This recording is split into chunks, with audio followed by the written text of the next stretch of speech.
Hoje, o Jardim da Mariposa Atelier, com a série Histórias, Contos e Lendas da Mariposa, vamos contar Atlas e Prometeu.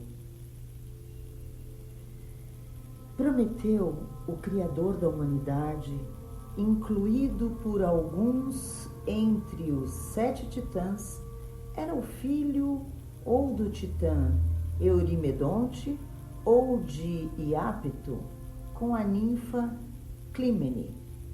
Seus irmãos eram Epimeteu, Atlas e Menécio. Atlas, o gigantesco irmão mais velho, conhecia todas as profundezas do mar e governava o reino com todo o litoral escarpado, maior que a Ásia e a África juntas.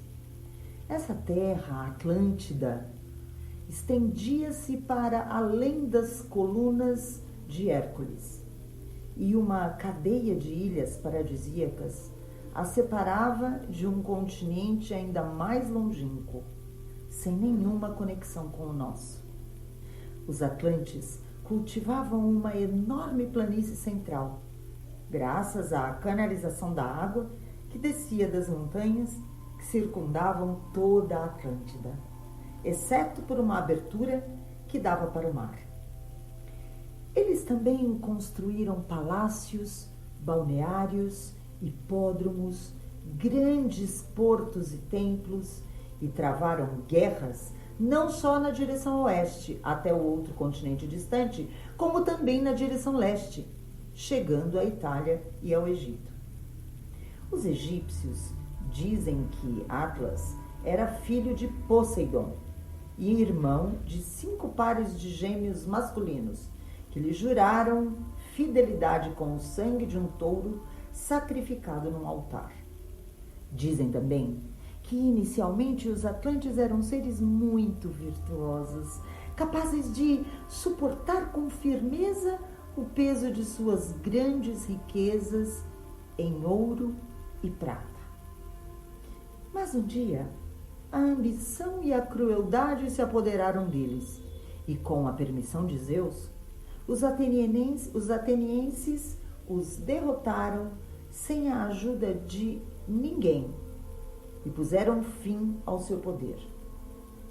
Ao mesmo tempo, os deuses enviaram um dilúvio que um dia e uma noite submergiu toda a Atlântida, de tal forma que os portos e os templos foram sepultados na lama e o mar se tornou inavegável. Atlas e Menécio conseguiram se salvar e se uniram a Cronos e aos titãs em sua guerra malograda contra os deuses do Olimpo. Zeus fulminou Menécio e enviou ao Tártaro, mas poupou Atlas, condenando-o a sustentar o firmamento nos ombros por toda uma eternidade. Atlas, pai das Pleiades, das Íades e das Hespérides, desde então passou a suster o firmamento, exceto na ocasião em que Hércules o substituiu temporariamente nessa tarefa. Os que dizem que Perseu petrificou o gigante e o transformou no Monte Atlas ao mostrar-lhe a cabeça de Górgona esquecem-se de que Perseu é considerado um ancestral distante de Hércules. Prometeu, sendo mais sábio que Atlas, previu o resultado da rebelião contra Cronos e preferiu lutar ao lado de Zeus, convencendo Epimeteu a fazer o mesmo. Na verdade, Prometeu era o mais sábio de sua raça. Atena, a quem ajudou a nascer a partir da cabeça de Zeus, ensinou-lhe arquitetura, astronomia, matemática, navegação, medicina, metalurgia e outros ofícios úteis que ele transmitiu à humanidade. Mas Zeus, que havia decidido exterminar toda a raça humana, poupando-a apenas mediante o insistente apelo de Prometeu, irritou-se diante de seus crescentes talentos e poderio. Um dia, por ocasião de uma disputa de Sición sobre que partes de um touro de sacrifício deveriam ser oferecidos aos deuses e quais outras deveriam ser reservadas aos homens, Prometeu foi convidado a atuar como árbitro. Ele então esfolou e esquartejou um touro e, cozendo sua pele, confeccionou 2 bolsas com uma grande abertura e encheu-as com o que havia cortado. Numa delas, ele colocou toda a carne, mas tratou de enfiá-la debaixo do estômago, que é a parte menos apetitosa de qualquer animal. A outra, ele preencheu com ossos escondidos sob uma grossa camada de gordura.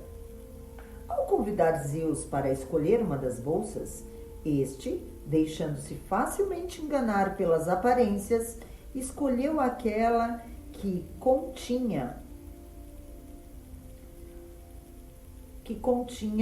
este, deixando-se facilmente enganar pelas aparências, ele escolheu aquela que continha os ossos e a gordura, que continham sendo a porção divina, mas castigou Prometeu, que zombava dele pelas costas, privando a raça humana do fogo. Que comam carne crua!